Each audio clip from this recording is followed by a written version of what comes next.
ونعوذ بالله من شرور أنفسنا ومن سيئات أعمالنا من يهده الله فلا مضل له ومن يضلل فلا هادي له ونشهد أن لا إله إلا الله وحده لا شريك له ونشهد أن سيدنا ومولانا محمدا عبده ورسوله صلى الله تعالى على خير خلقه محمد وعلى آله وأصحابه ومن تبعهم بإحسان إلى يوم القيامة. أما بعد فأعوذ بالله من الشيطان الرجيم. بسم الله الرحمن الرحيم. إن الذين يحبون أن تشيع الفاحشة في الذين آمنوا لهم عذاب أليم في الدنيا والآخرة والله يعلم وأنتم لا تعلمون. صدق الله العظيم.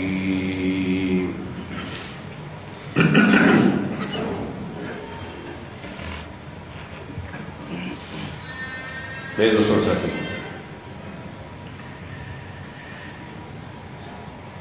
قرآن کریم میں اللہ تبارک و تعالی نے سورہ نور کی آیت نمبر 19 میں ارشاد فرمایا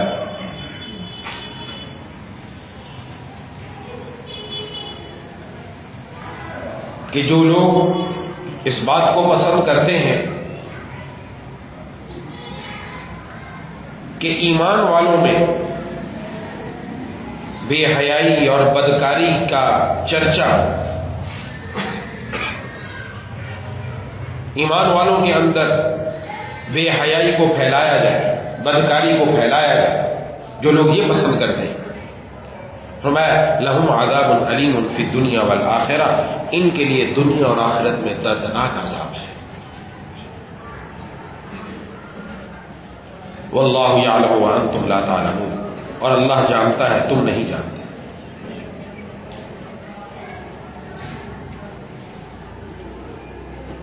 اللہ تبارک و تعالی خود پاک ہے. ایک حدیث شریف میں محبوب کبریا خاتم الانبیاء سرکار دو عالم صلی اللہ علیہ وسلم نے ارشاد فرمایا کہ جب اللہ کے راستے میں خرچ کرنے کی باری آئی اور اس کے متعلق آپ نے ارشاد فرمایا اللہ کے راستے میں پاک مال خرچ کرو، کیونکہ اللہ پاک ہے، پاک مال کو قبول فرماتے ہیں، حرام مال کو قبول نہیں فرماتے. تو اللہ پاک ہے، پاکیزگی کو پسند فرماتے ہیں.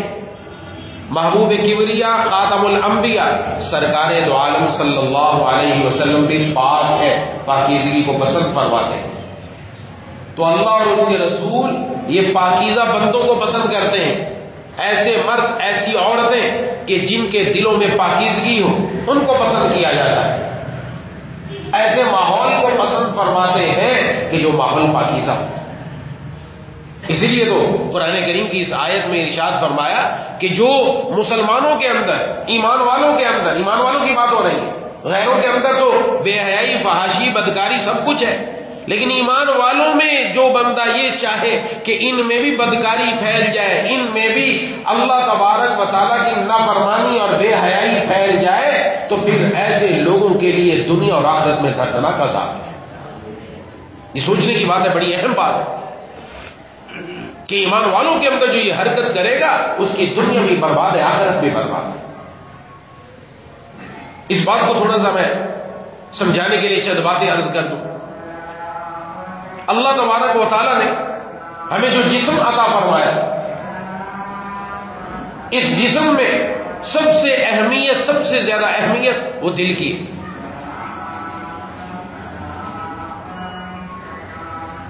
ایک اس بات کو ذہن میں رکھیں.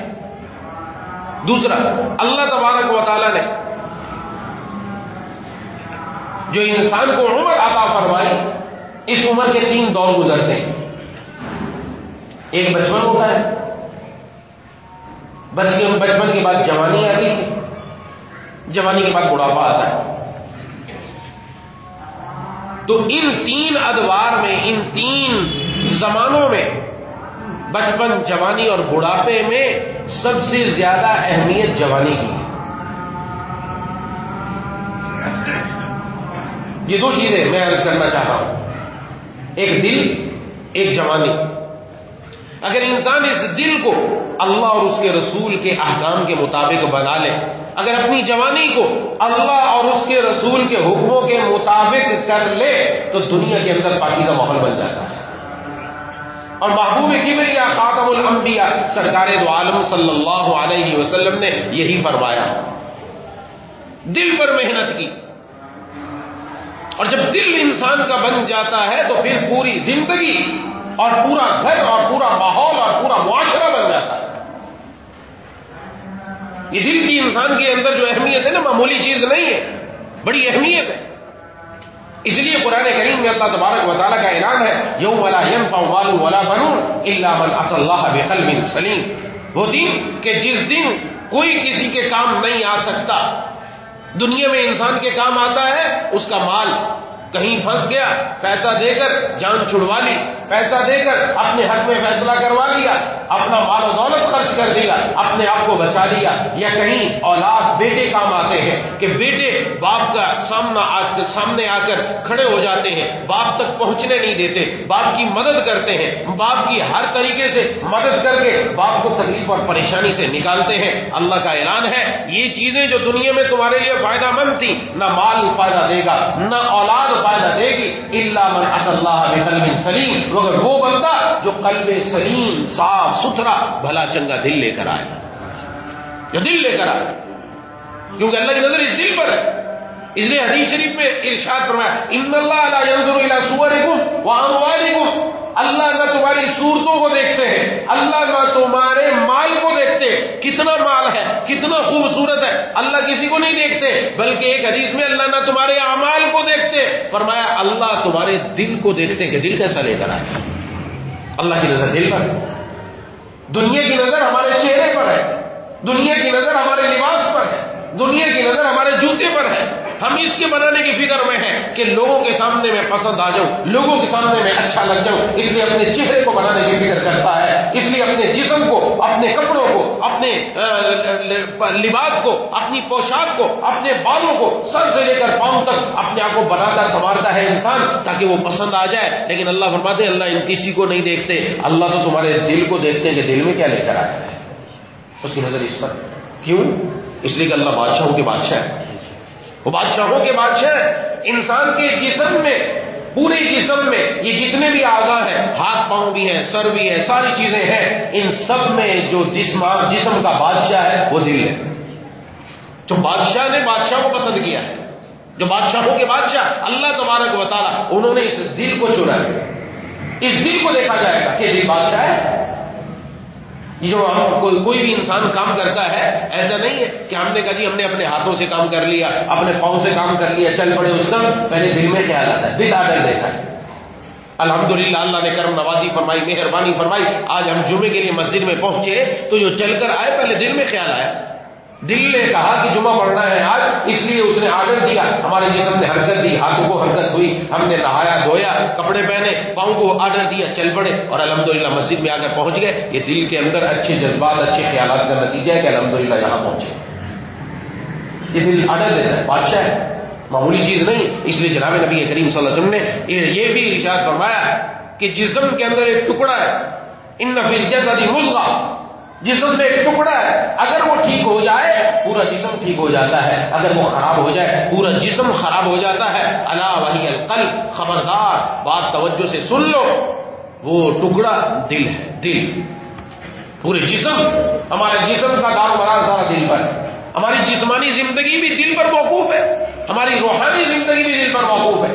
جسمانی زندگی جب تک دل ٹھیک ٹھاک کام کر رہا ہے بندہ چلتا پھرتا ہے. دل نے کام کرنا بند کر دیا، بندہ دنیا سے رخصت ہو گیا کہ دل ہی کام نہیں کر رہا، ختم ہو گیا.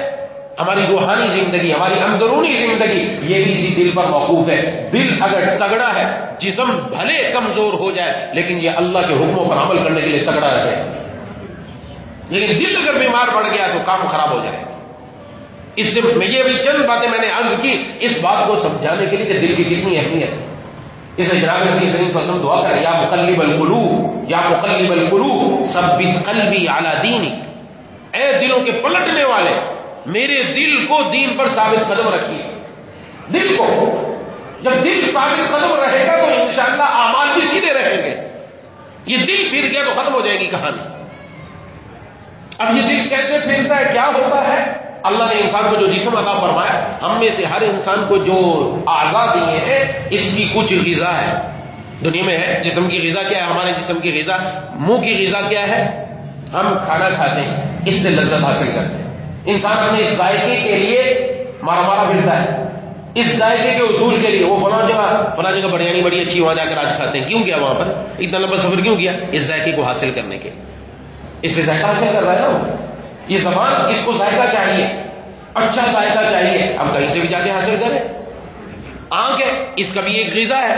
کان ہے، اس کی بھی ایک غذا ہے. ناک ہے، اس کی بھی ایک غذا ہے. ہاتھ ہے، ان کی بھی ایک غذا ہے. ہر ایک کی ایک غذا ہے، اسی کے مطابق چلتے ہیں. آنکھ کی غذا دیکھنا ہے.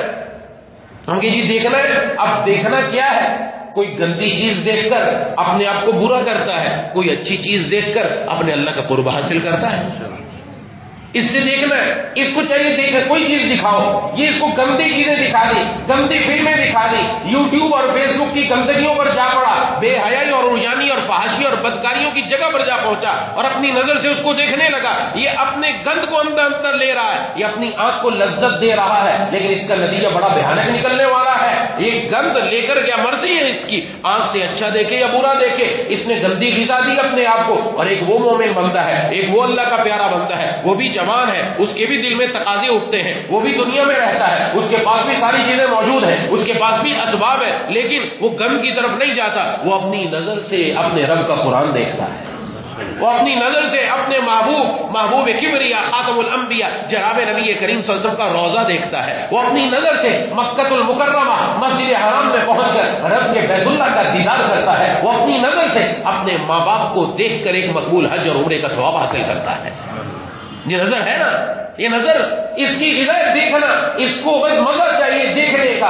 گندا مزہ دے دے تو بھی دے سکتے، اچھا مزہ دے دے تو بھی دے سکتے، جو جیسا چاہے مزہ دے دے، لیکن غلط مزہ دے گا پکڑ ہوگی. اچھا مزہ دے گا جو رب کے حکموں کے مطابق ہے، دنیا بھی بنے گی آخرت بھی بنے گی. ایسے ہی انسان کی زبان، یہ بتا دیا اس زبان کا بولنا، اس کو بولنے میں مزہ آتا ہے. کیا بولے؟ اس سے اچھا کلام کر سکتا ہے، اس سے برا کلام بھی کر سکتا ہے، اس سے دوسرے کی غیبت کی، چغلی باندھی، بہتان باندھا، اس زبان سے نعوذ باللہ گانا گانے لگا، اس زبان پر گندے اشعار لانے لگا. دل کو مزہ آ رہا ہے، زبان کو بظاہر مزہ محسوس ہو رہا ہے، لیکن نہیں، جو اللہ کا فرما بردار ہے، جو اللہ کا پیارا ہے، جو رب کی طرف آ گیا، وہ اس زبان سے رب کے قرآن کی تلاوت کرتا ہے کہ زبان بھی میٹھی ہو جاتی ہے. وہ اللہ کے ذکر کرتا ہے جس سے اس کے دل میں اللہ کی محبت پیدا ہو جاتی ہے. وہ اس زبان کو اچھا استعمال کرتا ہے، رب کے قرآن کی باتیں، اپنے محبوب صلی اللہ علیہ وسلم کی باتیں بیان کرتا ہے، دوسروں کو بتاتا ہے یہ زبان کا صحیح استعمال ہے، یہ اس کی غذا ہے. ایک ایک جز کی بات کروں گا بات لمبی ہو جائے گی. ایک ایک جز کی غذا ہے، آنکھ کی بھی غذا ہے، زبان کی بھی غذا ہے، ہاتھ پاؤں کی بھی غذا ہے. ہر ایک کی غذا اچھی بھی دے سکتے، بری بھی دے سکتے. اسی طریقے سے انسان کے اپنے جسم کی غذا ہے، اس جسم کو غذا چاہیے. صبح کا ناشتہ، دوپہر کا کھانا، رات کا کھانا. غذا اچھی ہوگی جسم تگڑا ہوگا، غذا خراب ہوگی جسم برباد ہو جائے گا، پیٹ خراب ہو جائے گا، انسان کمزور ہو جائے گا. اگر اچھا کھانا کھلاتا ہے جسم تگڑا ہوتا جاتا ہے. کسی دن اگر باسی کھانا کھا لیا، اگر جلی ہوئی روٹی کھا لی، اگر جلا ہوا سالن کھا لیا، اگر کوئی ایسی چیز کھا لی جو صحیح طور پر پکی ہوئی نہیں تھی، پیٹ خراب ہو گیا، موشن ہو گئے، وہی چیز خرابی کا باعث بن گئی. یہ سمجھ لے غذا اچھی ہوگی جسم اچھا ہوگا، غذا خراب جسم خراب. اب آ جائے دل پر، جو دل بادشاہ ہے سب کا. یہ دل کی غذا سب سے اللہ نے الگ رکھی کیونکہ یہ بادشاہ ہے، اس کی غذا اللہ تعالی نے محبت رکھی ہے، اس کو محبت کرنی ہے. اس لیے خواجہ صاحب فرماتے دل بحر محبت ہے، یہ محبت ہی تو کرے گا. دل بحر محبت ہے، یہ محبت ہی کرے گا. لاکھ اس کو تو بچا، کسی پہ تو مرے گا. اسے محبت کرنی ہے، اس کی غذا محبت ہے. اب محبت اچھی دے دو، محبت گندی دے دو، دونوں چیزیں دنیا کے اندر موجود ہیں. اگر گندی غذا دی اس دل کو، دل خراب ہو گیا، دل برباد ہو جائے گا. اگر اچھی غذا دے دی، دل اچھا ہو جائے گا. اس کو دنیا کی محبت دے دی، اس کو کسی اچھی شکل و صورت والی لڑکی کی محبت دے دی، گندی فلموں کی محبت دے دی، گندی چیزوں کی محبت دے دی. اس کو محبت تو دی، اب اس کا شوق ہے رات بھر یہ رب کے سامنے نہیں کھڑا ہو سکتا، یہ سجدے میں نہیں جاتا، یہ تلاوت نہیں کرتا، یہ رات بھر گندی موویاں دیکھتا ہے، اپنے موبائل کے اندر گندی چیزیں دیکھ کر اپنے دل کو وہ حلاوت دے رہا ہے، نعوذ باللہ، مزہ دے رہا ہے، نعوذ باللہ، سمجھ رہا ہے مزہ آ رہا ہے، حالانکہ یہ مزہ نہیں ہے، یہ کوئی حلاوت نہیں ہے. ہم نے تو مزہ سمجھا نہیں کہ مزہ کہتے کس کو ہے، حلاوت کہتے کس کو ہے، مٹھاس کس کو کہتے ہیں. اور ایک وہ بندہ ہے جو اپنے دل کو غذا کس کی دیتا ہے؟ اپنے مولا کی محبت کی، اپنے اللہ کی محبت کی. جس اللہ نے پوری دنیا کے اندر محبت رکھی، جس اللہ نے پوری دنیا کے اندر حسن رکھا، یہ دنیا کے حسن پر نہیں مرتا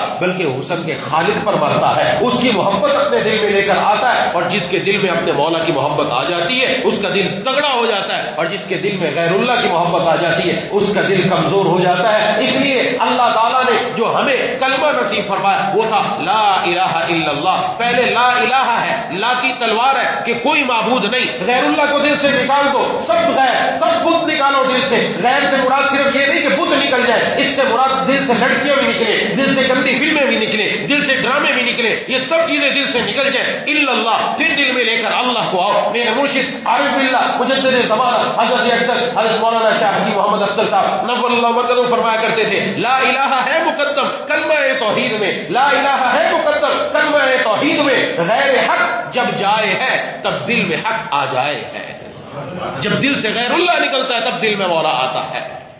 اب نتیجہ کیا نکلے گا؟ نتیجہ ہمارے سامنے، وہ میں عرض کر دیتا ہوں، ہر کوئی دیکھتا ہے. جس نے اپنے آپ کو لڑکیوں پر فدا کر دیا، جس نے اپنے آپ کو گند پر فدا کر دیا، جسم بظاہر تگڑا ہے، بڑی اچھی غذا کھاتا ہے، بریانی کھاتا ہے، مرغ کھاتا ہے، بڑا مسٹنڈا بنا ہوا ہے، بڑا پہلوان بنا ہوا ہے، دل کے اعتبار سے کمزور ہے. رات کو اکیلے کمرے میں بیٹھا ہوا گندی فلم دیکھ رہا ہے، اچانک بلی نے چھلانگ لگائی تو دل دھڑک جاتا ہے، فوراً اٹھ کے دیکھتا ہے کون آ گیا، کسی نے دیکھ تو نہیں لیا. اتنا کمزور ہے، بلی کی چھلانگ سے بھی اس کے دل پر اتنی کمزوری آ جاتی ہے، گھبرا اٹھتا ہے. لیکن جو اپنے دل کو مولا پر فدا کرتا ہے، جو اپنے دل میں اپنے اللہ کو لے کر آتا ہے، وہ بوڑھا ہو جائے، اس کی جسمانی زندگی جسم کے اعتبار سے بوڑھا ہو گیا، کمزور ہو گیا، 80 سال کا ہو گیا، 90 سال کا ہو گیا، آزاد ساتھ نہیں دیتے، لیکن اس کا دل ایسا تگڑا ہے، اس میں مولا کو لے کر آیا. یہ رات کو اٹھ کر اپنے رب کے سامنے تہجد بھی پڑھتا ہے، یہ 5 نمازیں بھی پڑھتا ہے، یہ تلاوت بھی کرتا ہے، یہ تسبیحات بھی کرتا ہے، یہ معمولات بھی کرتا ہے، اور یہ اللہ کے راستے میں اپنی جان بھی دے دیتا ہے. اس کا جسم بظاہر کمزور ہے لیکن دل تگڑا ہے. جس کا دل تگڑا ہوتا ہے تو پھر وہ دنیا کے اندر رب تعالیٰ کی جب مان کر چلتا ہے، اللہ ساری دنیا پر اس کو بٹھا دیتے ہیں. میرا کمال عشق بس اتنا ہے اے جگر، میرا کمال عشق بس اتنا ہے اے جگر، وہ مجھ پہ چھا گیا، میں زمانے پہ چھا گیا. مولا کی محبت دل میں آ جائے. آج سب سے بڑی کوشش یہی کی جا رہی ہے کہ آج ہمارا دل غیر اللہ کے حوالے کر دیا جائے. آج سب سے بڑا حملہ یہ کیا جا رہا ہے، اور آج متاثر ہو رہی ہے ہماری نوجوان نسل، متاثر ہو رہے ہیں ہمارے افراد. وہ افراد جن کے اوپر ہماری ذمہ داریاں آنے والی ہیں، وہ افراد ہمارے متاثر ہوتے چلے جا رہے ہیں. ابھی صرف میں نے یہ دل کے بارے میں عرض کیا. دل کی کیفیت یہ ہے. اور جوانی رب تعالیٰ نے جو دی، یہ جوانی بڑی چیز ہے، کوئی معمولی چیز نہیں ہے. جوانی کے بارے میں کل قیامت والے دن الگ سے سوال ہونے والا ہے. ایسا نہیں ہے کہ جوانی کیسے بھی گزار دو. حدیث شریف میں جب تک قیامت کے دن 5 سوال ہوں گے، 5 سوالات کا جب تک جواب نہیں دے گا کوئی اپنا قدم بھی نہیں ہٹا سکتا. نمبر 1 زندگی کے بارے میں سوال ہوگا. پوری زندگی تو نے کہاں گزاری؟ زندگی کے اندر بچپن بھی آیا، زندگی میں جوانی بھی آئی، زندگی میں بڑھاپا بھی آیا. زندگی کا سوال تو ہوا، لیکن دوسرا سوال خود جوانی کے بارے میں ہوگا. جوانی کہاں پرانی کی تو نے؟ ہم نے تو جوانی جیسی نعمت دی تھی. کیونکہ جوانی وہ ہوتی ہے در جوانی توبہ کردن. جوانی کے اندر توبہ کرنا یہ جو کام ہوتا ہے یہ شیروں کا کام ہوتا ہے. یہ جوانی کے اندر توبہ کر لینا، جوانی کے اندر مولا کی طرف آ جانا، جوانی کے اندر اپنے اللہ کو راضی کر لینا، یہ بڑا زبردست کام ہوتا ہے. بوڑھا ہو کر تو پھر شیر بھی شکار کرنا چھوڑ دیتا ہے.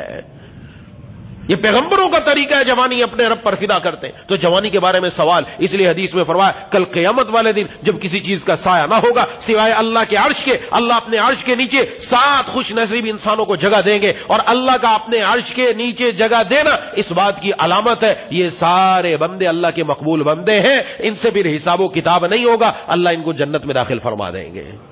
جن کو قیامت کی ہولناکیوں سے محفوظ فرما رہے ہیں، وہ قیامت کی ہولناکیاں جس کا کچھ اندازہ نہیں کر سکتے کہ ہر انسان پسینے میں شرابور ہے، پسینے میں اس وقت اللہ اپنے عرش کا سایہ دے رہے ہیں. اس میں کون ہے؟ فرمایا ایک شاب نشأ فی عبادت اللہ، وہ نوجوان جس نے اپنی جوانی اللہ کی عبادت کے اندر لگا دی، جس نے اپنی جوانی کو رب پر فدا کر دیا، جو دنیا پر نہیں مرا، دنیا والوں پر نہیں مرا، گندی صورتوں پر نہیں مرا، وہ اللہ پر مر گیا، اللہ پر اس نے فدا کر دیا. یہ والا جوان کل اللہ اس کو اپنے عرش کے سائے میں جگہ عطا فرمائیں گے.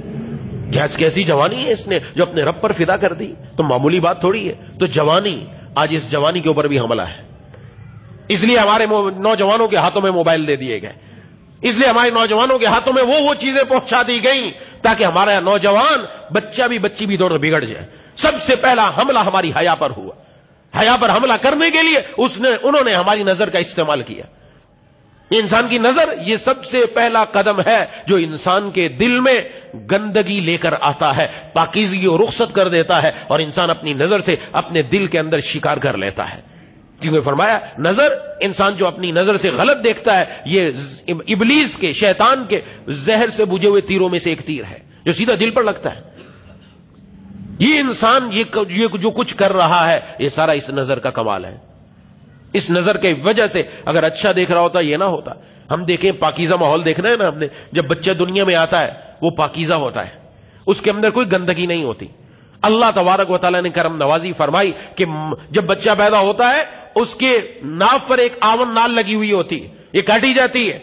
اللہ تبارک و تعالیٰ نے ماں کے پیٹ میں اس بچے کی حفاظت کی. میرے پیر و مرشد عارف باللہ مجدد زمانہ حضرت اقدس حضرت مولانا شاہ کی محمد اختر صاحب نور اللہ مرکزہ فرماتے اللہ چاہتے تو ماں کے پیٹ میں اس کو منہ کے ذریعے بھی غذا دے سکتے تھے، لیکن اللہ نے آون نال لگا کر ناف کے ذریعے سے غذا دی، اس لیے کہ اللہ تبارک و تعالیٰ جانتے تھے اس بندے نے دنیا میں آ کر میرا نام لینا ہے تو میں ماں کے پیٹ میں بھی اس کے منہ کو پا کر رکھوں. کیسا اللہ نے پیار فرمایا. اور اللہ مرومی رحمہ اللہ تو فرماتے ارے اے انسان تو کیا سوچتا ہے، اگر تو اپنی زبان کو 1,00,000 مرتبہ مشک سے دھوتا، گلاب سے دھوتا، تب جا کر تجھے اجازت ملتی کہ تو اپنے اس منہ سے، اپنی زبان سے اللہ کا نام لے. اللہ کا نام اتنا بڑا ہے، معمولی نام نہیں ہے. اللہ جو نام لینے کی توفیق عطا فرمائے تجھے، یہ اللہ تبارک و تعالیٰ کی کرم نوازی اور مہربانی ہے، ورنہ وہ اتنے پاکیزہ ہیں کہ ان کے نام کو لینے کے لیے زبان کو لاکھوں مرتبہ پاک کرنا پڑتا. اسی زبان سے گندگی انسان بولتا ہے اور پھر اسی زبان سے اللہ کا نام لیتا ہے. لیکن یہ نہیں کہ نام لینا چھوڑ دے، جس وقت زبان سے گند نکلے اس وقت سوچے کہ جس زبان سے اپنے مولا کا نام لیتا ہوں اس زبان سے میں گندی بات کرتا ہوں، اسی زبان سے میں غیبت کر رہا ہوں، اسی سے چغلیاں کر رہا ہوں. تو اپنی جوانی، رب نے جو جوانی دی یہ جوانی دنیا والوں پر نہیں اپنے رب پر فدا کرنے کے لیے ہے. کسی خاکی پہ مت کر خاک اپنی زندگانی کو. میرے مرشد رحمہ اللہ عارف باللہ مجدد زمانہ حضرت اقدس حضرت مولانا شاہ کی محمد اختر صاحب نور اللہ مرکزہ کا بڑا مشہور شعر ہے کسی خاکی پہ مت کر خاک اپنی زندگانی کو، کسی خاکی پہ مت کر خاک اپنی زندگانی کو، جوانی کر فدا اس پہ کہ جس نے دی جوانی کو. جس اللہ نے یہ جوانی دی اس پر جوانی فدا کرو. کن چکروں میں پڑ گئے؟ ارے مرنا ہے حسن پر مرنا ہے. خوبصورتی آپ کو اچھی لگتی ہے، آپ کی آنکھ خوبصورتی آپ کو اچھی لگتی ہے تو اپنے مولا پر کیوں فدا نہیں ہو جاتے؟ جس نے پوری دنیا کی لیلاؤں کو حسن دیا وہ خود کتنا حسین ہوگا، اس کے اوپر کیوں نہیں فدا ہو گئے؟ اس پر کیوں نہیں مرا؟ یہ تو انسان کا نفس ہے جو غلط جگہ لے کر جا رہا ہے، اس کو غلط چکروں میں پھنسا رہا ہے. اس لیے ذمہ داری بنتی ہے ہم سب کی. اچھا بچہ پاکیزہ ہے، پاکیزہ ہے نا، اس کی آنکھ بھی پاک ہے، زبان بھی پاک ہے، کان بھی پاک ہے، پورا جسم بھی پاک ہے. اب یہ پاکیزہ دنیا میں آیا اس لیے بچہ کوئی بھی غلط حرکت نہیں کرتا. ہاں غلط حرکت کب کرے گا؟ جب ماں باپ سکھائیں گے.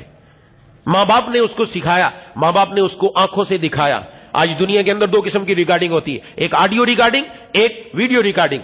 MP3 MP4 2 ریکارڈنگ ہو رہی ہے. اللہ تعالیٰ نے بھی ہمیں دی، آنکھوں کے ذریعے MP4 ویڈیو ریکارڈنگ ہوتی ہے، کانوں کے ذریعے MP3 آڈیو ریکارڈنگ ہوتی ہے. جو اس کے ذریعے سے اندر بھرا جائے گا، جو کیسٹ کے اندر بھرا جائے، ایک انسان کیسٹ کے اندر اپنے موبائل کے اندر گھن بھرے اور یہ امید رکھے کہ یہاں سے تلاوت کی آواز نکلے گی. ہو سکتا ہے ایسا؟ جیسا بھرا گیا ویسا ہی نکلے گا اندر سے. اگر بچے کو ہم نے سنایا ہی گانا، اگر بچے کو ہم نے دکھایا ہی گن، جب بچہ تھوڑا بڑا ہونے لگا اس نے وہ چیزیں دیکھنا شروع کر دی. اب اس کے اندر جو کچھ گیا، جو کچھ ہم نے اس کے دل میں ڈالا نکلے گا بھی وہی. اگر اندر ہم نے قرآن ڈالا، اگر اندر ہم نے اللہ کی محبت ڈالی، حضور صلی اللہ علیہ وسلم کی محبت ڈالی، نکلے گی بھی وہی. اگر ہم نے اس کو غلط دکھایا، غلط سنایا، دونوں چیزیں ہم نے غلط کی، ہم نے ریکارڈنگ جیسی کی ہے، اب نکلے گی بھی ویسی ریکارڈنگ جیسا کچھ کر کے دکھایا ہے. اس لیے یاد رکھنا چاہیے یہی نہیں ہے کہ ماں باپ کی بھی ذمہ داری، جوانوں کی بھی ذمہ داری. کوئی کہ ہماری تربیت غلط ہوئی، تو ابھی تو سمجھدار ہے، ابھی تو سب کچھ پتا ہے، ابھی تو اپنے آپ کو روک سکتے ہیں، ابھی تو اپنے اللہ پر لا سکتے ہیں، اپنے رب پر فدا ہو کر تو دیکھیں، اللہ پر آ کر تو دیکھیں. کسی گندگی کی طرف جانے سے پہلے نوجوان کو سوچ لینا چاہیے، کسی لڑکی سے کالا منہ کرنے سے پہلے سوچ لینا چاہیے، کسی کے ساتھ جا کر اپنے غلط تعلقات بنانے سے پہلے سوچ لینا چاہیے. آج آئے روز خبریں آتی ہیں، اخباروں میں لگتی ہیں، کئی خبریں تو ہمارے تک نہیں پہنچتی. کتنی خبریں ایسی آتی ہیں کہ جس میں گھر برباد ہوئے، جس میں ہماری نوجوان نسل برباد ہوگی، جس میں ہماری بچیوں کے ساتھ جا کر کالا منہ کیا گیا، زبردستی ان کے ساتھ بربادی کی گئی. ایسا ہمارے سامنے آ رہا ہے کہ نہیں آ رہا؟ یہ اسی کا نتیجہ ہے. لیکن کوئی نوجوان مسلمان ہے، وہ جانے سے پہلے سوچ لے، یہ وہ دین ہے جس دین کے لیے محبوب کبریا خاتم الانبیاء سرکار دو عالم صلی اللہ علیہ وسلم کا خون مبارک بہا ہے. یہ وہ دین ہے جس کے لیے ایک ہی موقع پر حضرات صحابہ کرام نے احد کے دامن میں 70 صحابہ نے اپنا خون دے دیا، اپنی جانیں دے دی. اس دین کو دنیا میں اونچا کرنے کے لیے اپنی جانیں دینا گوارا کر لی. کل قیامت والے دن اگر ہم سے سوال ہو گیا، حضرات صحابہ کرام نے پوچھوا دیا، ہم تو اپنی 70 ایک وقت میں جانیں دے کر آ گئے، کیا یہ اپنی حرام خواہش کو قربان نہیں کر سکتا تھا؟ جس دین پر حضور کا خون بہا ہو، اس سے مبارک دین ہو کیا سکتا ہے؟ اللہ بتانا چاہتے میرا دین اتنا مبارک ہے کہ اس پر وقت کا نبی جو میرا محبوب ہے، جو تمام انبیاء کا سردار ہے، اس کا خون بھی بہہ گیا. پھر آج ہم آرام خواہشات کو نہیں چھوڑ سکتے. کس طرف ہم جا رہے ہیں، کس طرف ہماری نوجوان نسل جا رہی ہے، کس طرف ہمارے گھر کے افراد جا رہے ہیں. خدا کے لیے سوچیں، کیا منہ لے کر جائیں گے؟ کیسی دن کے لیے ہم پیدا ہوئے تھے کہ اس دن آ کر یہ کا حرکت کی جائے؟ کیا ہم آخرت کے عذاب کو، قبر کی ہولناکیوں کو سہ سکتے ہیں؟ حضرت حسن بصری رحمت اللہ علیہ بہت بڑے مشہور بزرگ گزرے. ایک مرتبہ فجر کی نماز کے لیے گھر سے باہر نکلے تو 7 ڈاکو، ان کے دور کے اندر 7 ڈاکو تھے. بہت ہی غل غپڑا مچا رکھا تھا، بڑی تباہی مچا رکھی تھی، ہر طرف ان کا شور تھا، کوئی پکڑ نہیں سکتا تھا. بہت بہادر تھے. باہر نکلے، وہ 7 بندے سامنے کھڑے، آ گئے، آ کر گر گئے قدموں میں حضرت حسن بصری رحمہ اللہ کے، وہ جو ڈاکوؤں کا سردار تھا، اور کہا توبہ کرا دیجئے مجھے، میں اللہ کا پیارا بننا چاہتا ہوں. اور پھر بتایا میں وہی ہم 7 آدمی ہیں جنہوں نے اس وقت پورے علاقے کے اندر کوہرام مچا رکھا ہے، ہم ہیں ڈاکہ ڈالنے والے، ہم ہیں یہ بربادی کرنے والے، آج تک کوئی پکڑ نہیں سکا، لیکن آج ہم توبہ کرنے کے لیے آ گئے. حضرت حسن بصری رحمہ اللہ نے پوچھا بات کیا ہے؟ کہا بات یہ ہے، چند دن پہلے میں ڈاکہ ڈالنے کے لیے جا رہا تھا، اچانک میرا پاؤں ایک چنگاری پر پڑا، رستے میں کوئی چنگاری تھی آگ کی، اس پر پڑا تو پڑتے ہی میرا پاؤں نیچے سے جلا تو مجھے شدید تکلیف ہوئی. بس اسی وقت دل میں آیا کہ ارے تو دنیا کی آگ نہیں سہ سکتا تو آخرت کی آگ کو کیسے سہے گا، اس کو کیسے برداشت کرے گا؟ بس دل میں آ گیا. اے دوست، جب ایام بھلے آتے ہیں، اے دوست جب ایام بھلے آتے ہیں، گھات ملنے کی وہ خود آپ ہی بتلاتے ہیں. جب اللہ کسی کو اپنا پیارا بنانے پر آ جائے، چھوٹی چھوٹی باتیں ایسی پیدا کر دیتے، اس کی زندگی بدل جاتی ہے، دل بدل جاتا ہے. بس بدل گیا اس لیے آ گئے، توبہ طائب ہوئے. اب کیا کریں؟ فرمایا جاؤ، اس وقت رومیوں کے ساتھ جہاد ہو رہا ہے، ان کے ساتھ جا کر جنگ کرو، وہاں جا کے لڑائی کرو. بڑے بہادر تھے، چلے گئے وہاں جا کے جنگ کی. 7 جس طرف نکلتے پشتوں کی پشتیں لگا دیتے، سب قتل کر دیتے، رومیوں کے لشکر گرا دیے. تو بادشاہ نے کہا ان کو پکڑو، انہی کے گرد گھیرا ڈالو، یہ 7 بندے بڑے قیمتی ہیں، اگر یہ کافر ہو گئے، اگر یہ عیسائی ہو جائے، اگر یہ نعوذ باللہ مرتد ہو جائے تو ہمارا کام بن جائے گا، ہم ان کو مسلمانوں کے خلاف استعمال کریں گے. 7 کو پکڑ لیا، گھیرا ڈال لیا، گرفتار کر لیا، بادشاہ کے سامنے لائے. آ کر اس نے پیش کیا کہ تم عیسائیت قبول کرو. آج بھی وہ دور ہے، آج بھی وہ دور ہے، ہماری نوجوان نسل پر کفر پیش کیا جا رہا ہے. بچی کے چکر میں، حسن کے چکر میں، پیسے کے چکر میں، شادی کے چکر میں ہمارا نوجوان اپنا ایمان خدا نخواستہ بیچ رہا ہے. اپنا ایمان بیچ کر وہ قادیانی بن رہا ہے، وہ احمدی بن رہا ہے، وہ آغا خانی بن رہا ہے، وہ اللہ تبارک و تعالیٰ کے دین سے پھر کر مرتد بن رہا ہے، نعوذ باللہ. آج وہ دور ہے جب ہمارے ایمان پر حملہ ہو رہا ہے. میں پہلے عرض کر چکا، آج کا دور معمولی نہیں. اپنے ایمان کی حفاظت کر کے اپنے ساتھ قبر میں لے جانا بڑی خوش بختی کی علامت ہے، نیک بختی کی علامت ہے. بہرحال اس نے 7 کو پکڑا، ایک ایک پر پیش کیا، کوئی بھی لانے کے لیے اس کی بات سننے کے لیے تیار نہیں ہوا، سب جمے رہے. اس نے کہا کہ ایک بڑا کڑھا لے کر آؤ، اس میں تیل ڈالا گیا، اس کو آگ جلائی گئی، اور پورا جب تیل کھولنے لگا، آپ اندازہ لگا لیں پکوڑوں والوں کے پاس جا کر پکوڑا ڈالتے ہی اندر کیا بن جاتا ہے. ایک آدمی کو پکڑ کے لایا کہ تو ایمان چھوڑتا ہے کہ نہیں چھوڑتا؟ کہا نہیں چھوڑتا. اس کو اٹھا کر ڈالا، ڈالتے ہی 1 منٹ کے اندر وہ بھن گیا. لیکن بھنتے بھنتے اس نے کہا خدا کی قسم تم گواہ رہو، تم نے ایمان کو نہیں چھوڑنا. اللہ نے مجھے وہ منظر دکھایا جو اس سے بھی کہیں زیادہ بہتر ہے. ایک پر ایک آتا گیا, 6 کے 6 اس کے اندر چلے گئے, لیکن کسی نے ایمان چھوڑنا گوارا نہیں کیا. 7ویں کو جب لے کر گئے, یہ سردار تھا, تو بادشاہ کا ایک وزیر آیا کہ مجھے دیجئے, آپ اس کو نہ اس میں ڈالیے, بڑا بہادر انسان ہے, میں اپنے گھر میں لے کر جاتا ہوں, اپنی بچی کے حوالے کرتا ہوں, وہ اس کو گمراہ کرے گی, وہ اس کو ورغلائے گی. اپنی نوجوان لڑکی کو اس کی خدمت پر لگا دیا. وہ نوجوان اللہ کا فرما بردار, تنہائی ہے, کوئی دیکھنے والا نہیں, گندی حرکت کر سکتا ہے, لیکن جب دل میں ایمان آ جائے, جب دل میں مولا آ جائے, جب دل میں اللہ آ جائے, انسان کسی کی طرف نظر اٹھا کر نہیں دیکھتا, اس لیے کہ اللہ تعالیٰ کی محبت, اللہ کا نام, اللہ کی شراب محبت وہ ہے جو ایک مرتبہ پی لے, دنیا کی ہر چیز اس کو معمولی موضوع نظر ہوتی ہے, دنیا کی کوئی چیز اس کو اچھی معلوم نہیں ہوتی, اس لیے کہ اللہ کے محبت کا مزہ مل جاتا ہے. وہ کھڑا ہو گیا, وہ بار بار آتی رہی, سالم دیتی رہی, کھانا دیتی رہی, گناہ کی دعوت دیتی رہی کہ میرے ساتھ بدکاری کرو, میرے ساتھ زنا کرو, لیکن یہ مجالے نظر اٹھا کر دیکھ لے. جب بار بار اس نے یہ کیا تو وہ ایک دن آئی, کہا خدا کے لیے تو میرے دین پر نہیں آتا, مجھے ہی اسی دین پر لے کر چلا جا جس دین پر تو ہے. آج تک میں ایسا انسان نہیں دیکھا, لوگ تو میری خوبصورتی کے پیچھے مرتے, تو کیسا انسان ہے؟ کہا میرے رب کا حکم ہے کہ نظر اٹھا کر بھی نہیں دیکھنا. کلمہ پڑھا کر اس کو بھی مسلمان کر دیا. ایک وہ دور تھا کہ ہمارا نوجوان اپنی جوانی بھی بچاتا, دوسروں کو مسلمان بھی کرتا, اور آج ہمارا وہ نوجوان ہے جو اپنی مسلمان بہن کی عزت کے پیچھے پڑا ہوا ہے, نعوذ باللہ. آج ہمارا نوجوان ہے مسلمان, ایک وہ وقت تھا جب ایک ایک کے پیچھے یہ چلا جاتا اور ان کی لیے جانیں قربان کر دیتا. معتصم باللہ کا دور تھا, اس وقت ایک میری ماں اور بہن پر کسی نے ہاتھ اٹھایا, عیسائی نے ہاتھ اٹھایا اور ایک تھپڑ مارا, اس کی زبان سے نکلا واہ معتصمہ, اے معتصم باللہ تو کہاں ہے؟ آج یہ کافر کو ضرورت ہوئی تیری بہن کے اوپر ہاتھ اٹھائے. اس نے کہا کہ تو معتصم باللہ کو کس کو پکارتی ہے؟ تو نعوذ باللہ اپنے اللہ کو پکار, وہ آئے تیری مدد کو. یہ بات معتصم باللہ کے مخبروں نے بتائی کہ آج ہماری ماں پر ایک کافر نے ہاتھ اٹھایا اور اس نے کہا کہ معتصم باللہ کو بلانا ہے, اس کو 16,000 ابلک گھوڑا اکٹھا کرے, پھر لے کر آئے. معتصم باللہ نے پوری دنیا میں آرڈر کر دیا, ابلک گھوڑا, سب سے مہنگا گھوڑا, سب سے قیمتی گھوڑا, سب سے خوبصورت گھوڑا, 16,000 لشکر جمع کیا, اس علاقے پر جا کے حملہ کیا اور کہا اس ظالم کو پکڑ کے لاؤ جس نے میری ماں کے منہ پر تھپڑ مارا تھا, اس کو سامنے لے کر آئے. کہا تو اللہ کو بلاتا تھا, آج معتصم باللہ 16,000 انسان لے کر آیا ہے, آج تو بتا تو نے میری ماں کے منہ پر تھپڑ کیسے مارا؟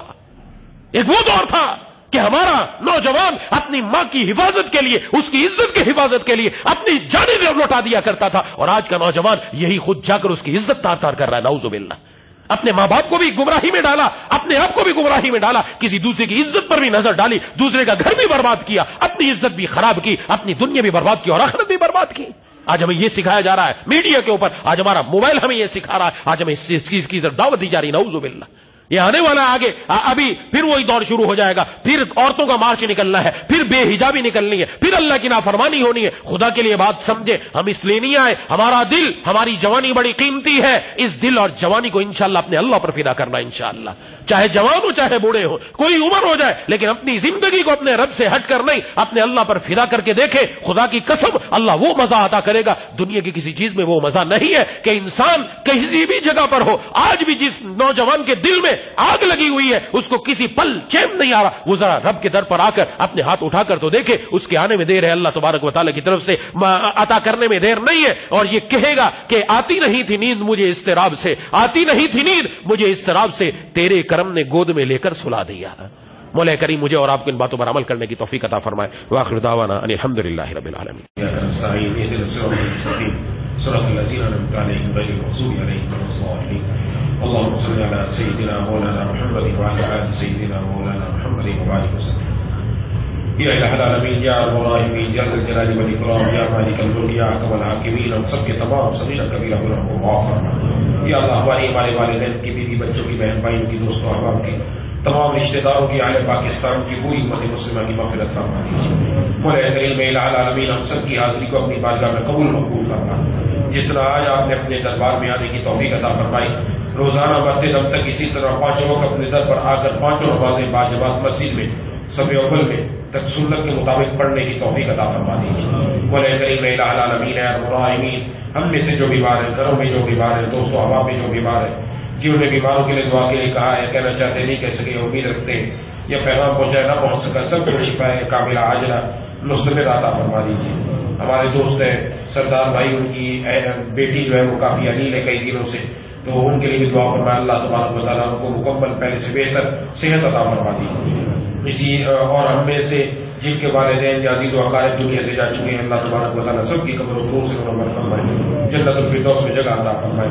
ایک ساتھی کی والدہ کا پچھلے دنوں میں انتقال ہوا، ان کے لیے دعا فرمائے، اللہ تعالیٰ ان کی والدہ کی آخرت کی منازل آسان فرما دیں، ان کی قبر کو نور سے منور فرما دیں، بس بندگان کو صبر جمیل عطا فرما دیں، اور ہم سب کو مرنے سے پہلے موت کی تیاری کی توفیق عطا فرما دیں۔ یا اللہ اچانک موت سے ہم سب کی حفاظت فرما، ایکسیڈنٹ سے ہم سب کی حفاظت فرما، جسم کا کوئی عضو ضائع ہو جانے سے ہم سب کی حفاظت فرما، تھانے سے، کچہری سے، عدالت سے، ہسپتال سے ہم سب کی حفاظت فرما، تمام مسلمانوں کی تمام وباؤں سے، بیماریوں سے، دائیں بائیں، اوپر نیچے، سامنے پیچھے، ہر طرف سے حفاظت فرما، تمام مسلمان کی جان، مال، عزت، آبرو کی حفاظت فرما۔ بولے کریم اے الہ العالمین اے رب العالمین یا ذا الجلال والاکرام، جتنے ساتھی یہاں موجود ہیں سمیت ہم سب کے دلوں میں جتنی جائز تمنا ہے پوری فرما۔ بولے کریم اے الہ العالمین اے رب العالمین یا ذا الجلال والاکرام، سلامتی اعضاء سلامتی ایمان کے ساتھ زندہ رکھیے، سلامتی اعضاء سلامتی ایمان کے ساتھ دنیا سے اٹھائیے، رفیق القلب رحیم المزاج حمید الطبع بنا دیجیے، قلب سلیم، فہم سلیم، عقل سلیم عطا فرما دیجیے، عقل سلیم پر فضل عظیم عطا فرما دیجیے، اپنے شکر گزار بندوں میں شامل فرما دیجیے، شکر کے مواقع زیادہ سے زیادہ عطا فرما، یا اللہ شکر کے مواقع زیادہ سے زیادہ عطا فرما۔ اللهم اعنا على ذكرك وشكرك وحسن عبادتك، اللهم انا نسألك العفو والعافية والمعافاة الدائمة في الدنيا والآخرة، ربنا تقبل منا انك انت السميع العليم وتب علينا انك انت التواب الرحيم، صلى الله تعالى على خير خلقه محمد وعلى اله وصحبه اجمعين برحمتك يا ارحم الراحمين۔